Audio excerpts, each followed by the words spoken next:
Ну, что ты, братулец, Грек Виталий Евгеньевич, поздравляю тебя с днем народжения. Желаю в этой прекрасный день рожденьевский день побольше позитива, поменьше негатива, конского, крепкого, миряновского здоровья, будете еще и друзья, не ширпотреб этой беспонтовой, который только на чернила прочь, а нормальные брутульцы, с которыми можно по стакану уебать, зажили-были поговорить, ну и так далее, шашлычков поджарить, бейбочек потребушить, ихние вульвинушки-то надо, а то зарастают, как говорится, мухом.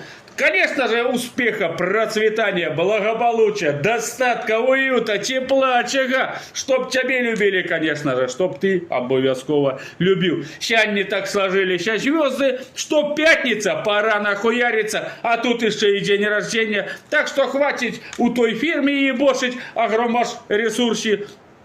Нахуй, закрывай, давай-ка ты нахуй, все самое вкусное на стол, марципаны, хуяны, подрезочка, зови друзей.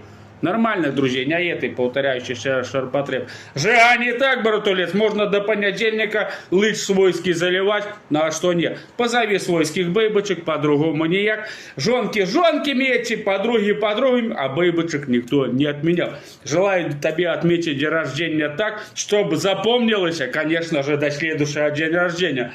Танцуй, лакшируй, лезгинку, ламбаду.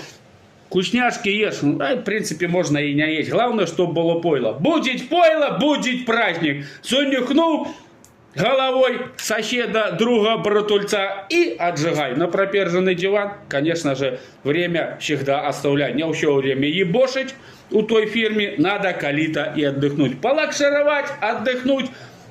Жизнь-то одна, другой не будет. И, конечно же, регионы поздравляют тебя с днем рождения. И желают тебе самого всего наилепшего, чего только можно пожелать в этот день. С днем рождения, братулец.